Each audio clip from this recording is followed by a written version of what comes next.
Юбилейные медали и памятные подарки мэр Магаса вручает отличившимся жителям Ингушетии за вклад в развитие столицы республики и в связи с празднованием 30-летия города. Заид Арцханов поблагодарил собравшихся за активную гражданскую позицию и поздравил всех горожан со знаменательным событием. Хотелось бы вам всем присутствующим выразить искренние слова благодарности за ваш труд, за все, что вы делали для нашей столицы, для нашей республики. И неустанно продолжаете трудиться, каждый в своих направлениях. Главный федеральный инспектор по Ингушетии Виталий Смирнов отметил, что столица Ингушетии с каждым годом развивается и приковывает к себе внимание туристов со всей страны и даже мира. Мне очень радостно, что сегодня здесь собрались люди, которые своим трудом, своим сердцем, своей душой помогают становлению этого самого молодого города, столичного города в нашей стране. На встречу пригласили и всех бывших руководителей, которые возглавляли администрацию Магаса в разные времена. Они с гордостью подчеркивают положительные изменения в столице региона. Безусловно, это очень высокая степень ответственности для каждого. Да и любой чиновничий ранг, любая должность, это большая ответственность. Возглавлять столицу республики, административный центр и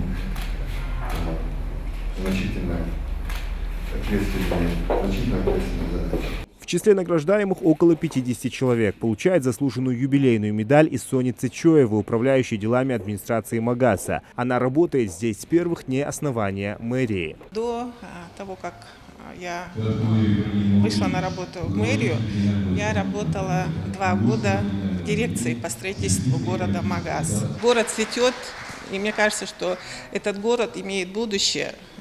И город будет, мне кажется, одним из красивейших городов в нашей стране.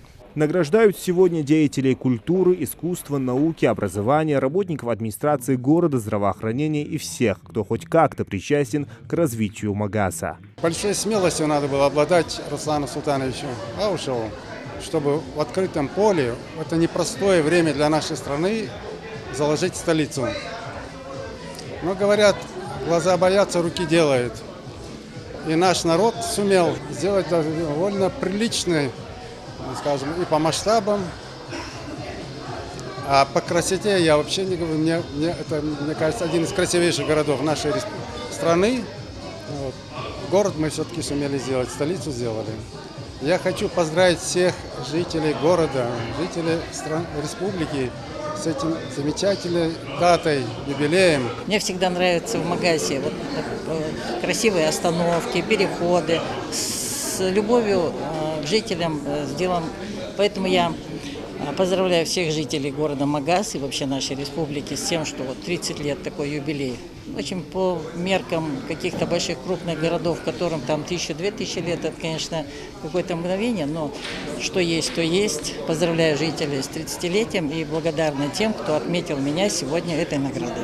Город с богатой историей приковывает внимание всех, кто хоть раз в нем побывал. В администрации заверили, что это не единственная церемония награждения. Часть жителей отметят ко дню республики. Зелимхан Калоев, Али Зязиков, Магас 24.